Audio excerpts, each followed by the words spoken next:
Bonjour à toutes et bonjour à tous. Bienvenue dans ce nouvel épisode du podcast Marketing Digital. Il s'adresse aux marketeurs, bien sûr, mais aussi à tous les freelances et tous les indépendants, quel que soit leur métier. Aujourd'hui, j'ai envie qu'on se pose une question toute simple, mais terriblement actuelle. Et si c'était mieux avant? Bon, avant, j'avoue, j'étais un jeune con. Mais je suis passé directement à vieux con, puisque je me demande si c'était mieux avant. Et ça, c'est la réalité. C'est ma réalité. Avant quoi, me direz-vous?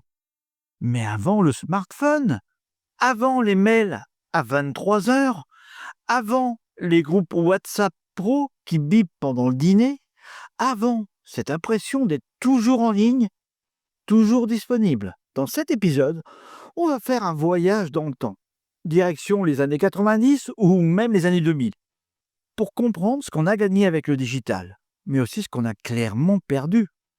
La vraie déconnexion.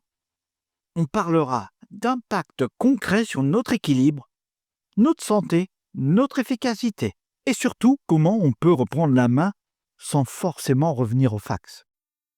Alors, souvenez-vous ou imaginez, on est en 1995, ou alors, si c'est trop loin, on peut dire on est en 2005.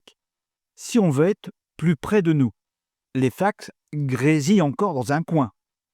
Le téléphone est fixe, avec un portable quelquefois pour le privé. Le travail s'arrête à 17 heures. Allez, ok, 18 heures. Et après, on rentre chez soi. Aucun moyen pour le boss ou le client de vous joindre, à moins d'un appel sur le fixe. Et encore, c'était souvent mal vu. À cette époque, la séparation entre travail et vie personnelle était nette, physique même. Le téléphone portable arrive timidement. Il sert à appeler, pas à travailler. Pas de mail, pas de SMS, pas de notification. Ah, ce n'était pas parfait. Mais on vivait avec une chose devenue rare aujourd'hui, le temps long. Le droit à l'ennui, la capacité à vraiment couper. Puis, tout s'est accéléré. Le mais s'est imposé. Les smartphones ont envahi nos vies. Slack, WhatsApp, Teams, Notion, Zoom sont devenus nos outils quotidiens. Le travail a quitté les murs du bureau pour entrer dans nos poches. Qu'est-ce qu'on a gagné? Flexibilité, réactivité, possibilité de travailler d'où on veut, quand on veut, comme on veut. Des outils puissants pour collaborer à distance. Mais à quel prix? On répond à des messages pro sur WhatsApp à 22 heures. On lit nos mails en cachette, à table, le dimanche midi. On ne coupe plus, même en vacances, même en soirée. Le digital a flouté toutes les frontières. Et ce flou, il nous fatigue. Résultat, hyperconnexion, surcharge mentale, baisse de concentration et une difficulté croissante à dire stop. Alors, les impacts concrets, tu t'es certainement déjà senti fatigué et sans savoir pourquoi, distrait en permanence, irrité sans raison apparente, incapable de rester concentré plus de 15 minutes. Ce sont des signes clairs de surcharge mentale numérique. Le cerveau a besoin de pause, de temps mort, de déconnexion réelle, pas juste je ferme l'ordi mais je garde le téléphone, au cas où. Des études montrent que l'interruption constante par les notifications réduit la productivité de 40%, augmente le stress et la fatigue et diminue notre capacité à apprendre. Ce qui est sournois, c'est que la charge mentale numérique est invisible. On n'a pas de buzz, on n'a pas de bleu, juste un épuisement diffus. Témoignage numéro 1 que je vais vous raconter, Céline qui est freelance. J'ai commencé à bosser le week-end, juste pour répondre plus vite. J'ai dit oui aux messages le soir et maintenant mes clients s'attendent à une réponse immédiate. J'ai créé ma propre prison. Mon témoignage numéro 2, c'est Damien, cadre dans une PME. On a un groupe WhatsApp Pro, je reçois des messages à 22 heures. Si je ne réponds pas, on me relance, je ne dors plus tranquille. J'ai l'impression d'être en alerte permanente.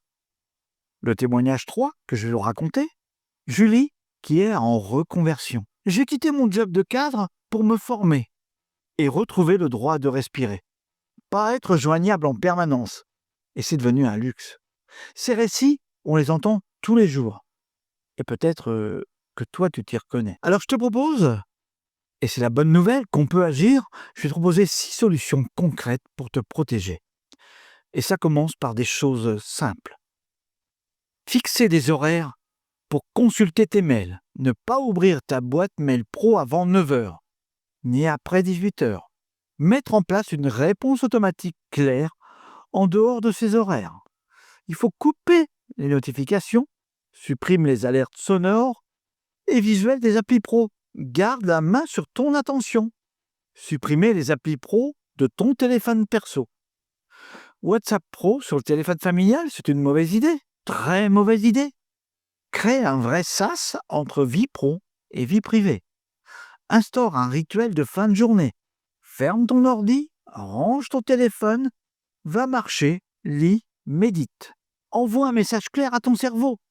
La journée est finie. Informe ton entourage professionnel. Fixe des règles de disponibilité. Les autres s'adapteront si tu es clair. Se créer des temps sans écran. Une demi-journée, un week-end. Pas de mail, pas de réseau. Juste toi et le réel. Tu verras, le monde continue de tourner, même quand tu te déconnectes. Et la réflexion, pour finir, le but de cet épisode n'est pas d'idéaliser les années 90 ou même les années 2000. On ne va pas revenir au fax ou au Minitel, on en serait bien incapable d'ailleurs. Mais on peut s'inspirer de ce qu'on a perdu, du temps long, des vrais silences, une capacité à être présent ici et maintenant. La vraie liberté, ce n'est pas d'être joignable à toute heure, c'est de choisir quand tu travailles et quand tu vis. Tu n'as pas besoin de répondre tout de suite, tu as le droit de couper et tu seras meilleur, plus lucide et plus créatif quand tu le feras. Alors, et toi, comment tu vis la déconnexion aujourd'hui? Est-ce que tu arrives à décrocher?